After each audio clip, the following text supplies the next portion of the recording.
Assalamualaikum warahmatullahi wabarakatuh. Perkenalkan, nama saya Cici Komalasari. Saya kuliah di IAIN Palopo, Prodi Manajemen Pendidikan Islam 4C, Fakultas Tarbiyah dan Ilmu Keguruan. Baik, pada saat ini saya akan memberikan materi mengenai internet. Adapun komponen-komponennya yaitu yang pertama, definisi internet. Yang kedua, bagaimana cara kerja internet. Yang ketiga, kabel optik. Keempat, server. Kelima, DNS server. Dan keenam, bagaimana internet dapat terkoneksi. Baik, saya akan menjelaskan poin pertama, yaitu definisi internet. Apa sih itu internet? Nah, internet adalah sebuah jaringan yang menghubungkan komputer satu sama lain yang menggunakan standar sistem global, transmission control protocol atau internet protocol suite atau TCP atau IP sebagai protokol pertukaran sehingga kita bisa saling berkomunikasi, berintegrasi, dan saling bertukar informasi meski dalam jarak yang jauh. Nah, lanjut ke poin kedua, bagaimana cara kerja internet? Nah, cara kerja internet adalah dengan memanfaatkan alamat IP yang menjadi penghubung antara server-server di seluruh dunia. Internet bekerja sangat cepat karena didukung oleh satelit yang memancarkan gelombang internet ke seluruh dunia.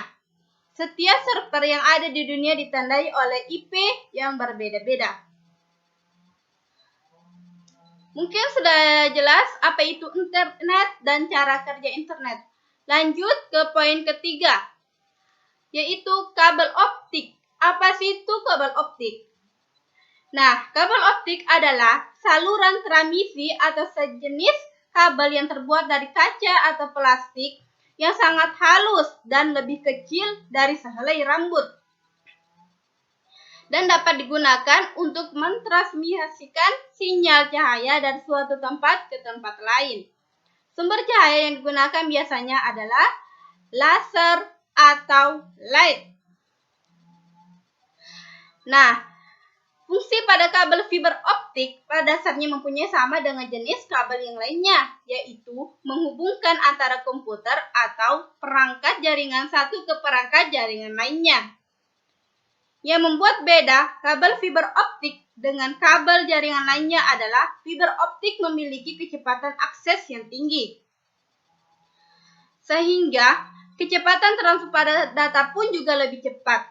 Biasanya kabel ini digunakan untuk operator telekomunikasi dan jaringan yang membutuhkan transfer tinggi.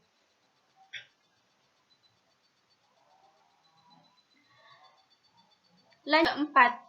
Apa itu server? Nah, server adalah sebuah sistem komputer yang menyediakan jenis layanan tertentu dalam sebuah jaringan komputer. Server didukung dengan prosesor yang bersifat scalable dan RAM yang besar, juga dilengkapi dengan sistem operasi khusus yang disebut sebagai sistem operasi jaringan. Pada umumnya, di dalam sistem operasi server terdapat berbagai macam layanan yang menggunakan arsitektur client atau server. Contoh dari layanan ini adalah protokol konfigurasi, host dinamik, server surat, server PTH, server PTB, DNS server, dan lain-lain. Nah, fungsi server itu ada 3. Yang pertama, server aplikasi, server data, dan server proxy. Server aplikasi adalah server yang digunakan untuk menyimpan berbagai macam bentuk aplikasi yang dapat diakses oleh klien. Yang kedua, server data digunakan untuk menyimpan data, baik yang digunakan klien secara langsung maupun data yang diperoleh dari server aplikasi. Dan yang ketiga, server proxy. Proksi berfungsi untuk mengatur lalu lintas di jaringan melalui pengaturan proksi. Baik, lanjut ke poin ke-5 tentang DNS server.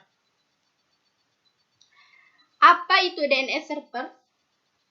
Nah, singkatnya, DNS adalah sebuah sistem yang menghubungkan URL website ke dalam bentuk IP address.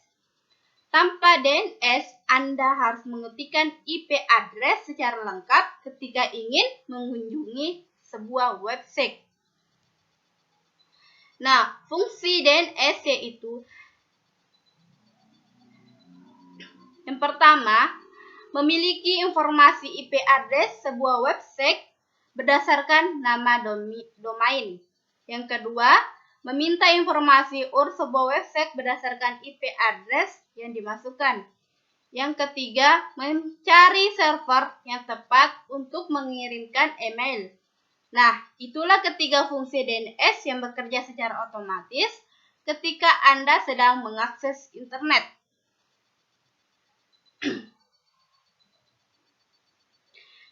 Nah, cara kerja DNS yaitu DNS bekerja dalam tahapan-tahapan, dimulai proses meminta informasi atau DNS query. Kemudian dilanjutkan dengan tahapan-tahapan lain seperti DNS nameserver hingga authoritative nameserver. Nah, lanjut ke poin ke-6 atau poin terakhir. Bagaimana internet dapat terkoneksi?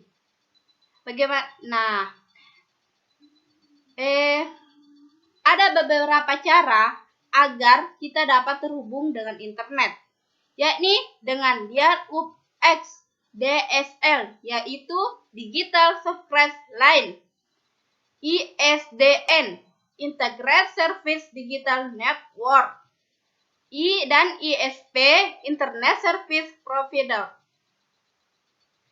Nah, cara-cara agar kita terhubung ke internet yaitu yang pertama, dengan cara dial-up access dengan menggunakan modem atau demodulator yang terpasang dalam komponen Anda, dihubungkan ke jalur telepon untuk koneksi ke internet.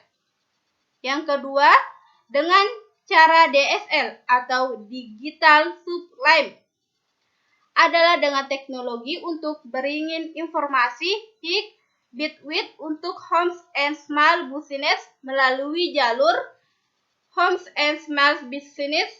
jalur kabel telepon. Kecepatan sampai 6,1 megabits per second theoretical. Nah, yang ketiga, dengan cara Integrated Service Digital Network atau ISDN merupakan standar CCITT atau ITU untuk transmisi digital melalui jalur telepon. Dan yang keempat, dengan cara ISP atau Internet Service Provider, layanan jasa internet. Nah, pada umumnya tarif untuk 64 Kbps antara lain 1.500.000 sampai dengan 2.500.000 per bulan. Kalau menggunakan dial-up internet access, perhitungan berdasarkan pemakaian pulsa ditambah dengan biaya sewa per bulan.